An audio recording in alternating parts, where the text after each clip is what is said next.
Morning छात्रों, मैं आपका व्यवसायिक शिक्षक दीपक सिंह। और ये टीवी में पहले हम लोग एक इस तरह से गोला वाला ट्यूब रहता था जिसे हम लोग कैथोड रे ट्यूब कहते थे।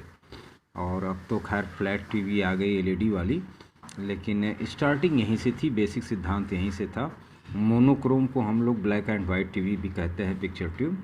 तो पिक्चर ट्यूब को कीनेस्कोप भी कहते हैं। और ये टेलीविज़न के स्क्रीन का काम करता है। ये कांच के आवरण से बंद रहता है और पिक्चर ट्यूब की गर्दन में इलेक्ट्रॉन गन लगी होती है जिससे इलेक्ट्रॉन बीम बनती है। बीम को स्क्रीन पर एनोड के पॉजिटिव वोल्टेज द्वारा खींच के और पिक्चर ट्यूब पे दिया जाता है जिससे उस पर चमक पैदा होती है। और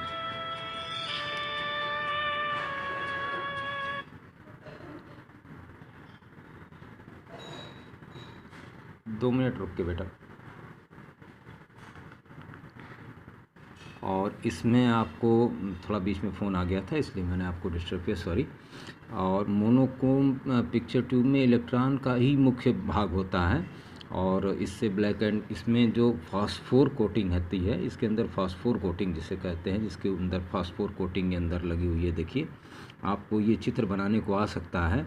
तो चित्र में ज़्यादा कुछ नहीं, यहाँ से आपका बेस होता है, ये कैथोड है आपका जो फिलामेंट इलेक्ट्रॉन उत्पन्न करेगा।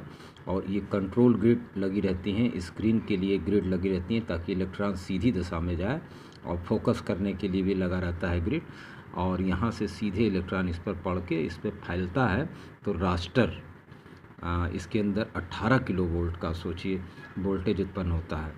और फास्फोर कोटिंग होती है, एल्युमिनियम की भी कोटिंग रहती है।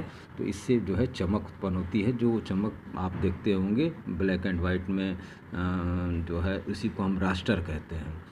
और पिक्चर ट्यूब में दिखाया भी गया है इस चीज़ को। और ये बीम तेज़ी से रिफ्लेक्ट होकर स्क्रीन पर रास्टर बनाती है। तो छोटा सा इसको एक्सप्लेन करने के लिए आपको आ सकता है पिक्चर ट्यूब क्या होती है, थोड़ा इसके बारे में बताइए। 8 नंबर का क्वेश्चन पूछ सकता है इस पर, तो इसको थोड़ा ध्यान दीजिएगा।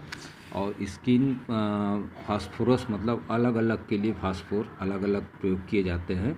और P1, P2, P3, P22 तक रहता है, लेकिन ब्लैक एंड वाइट पे आपका P4 का प्रयोग किया जाता है, जिसमें फास्फोर जिंक सल्फाइड और कैडमियम सल्फाइड और जिंक सिलिकेट के रूप में ये मिलता है। इस अक्सर पूछता है स्क्रीन परिस्टेंस क्या है, थोड़ा इंग्लिश का ही नाम है।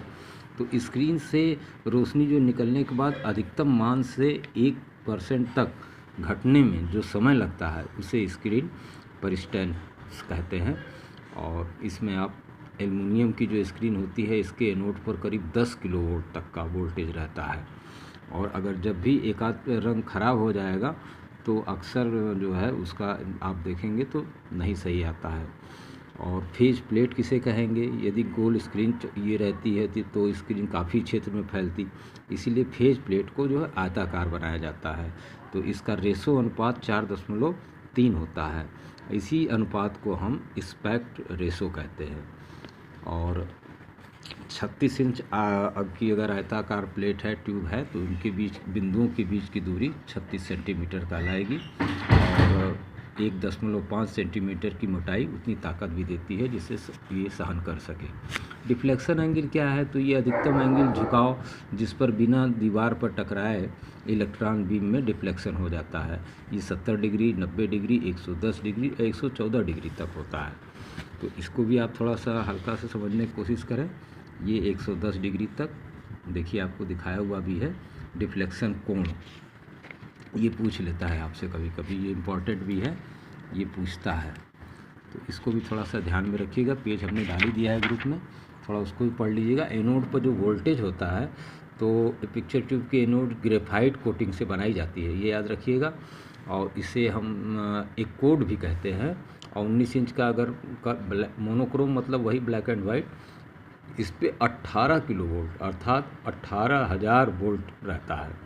और इसके ट्यूब के लिए कलर पिक्चर ट्यूब में अगर आप आएंगे तो 25 किलो वोल्ट अर्थात 25,000 वोल्ट के लगभग ये रहता है। एलईडी वगैरह तो कम है अब, लेकिन पहले इतना ही रहता था।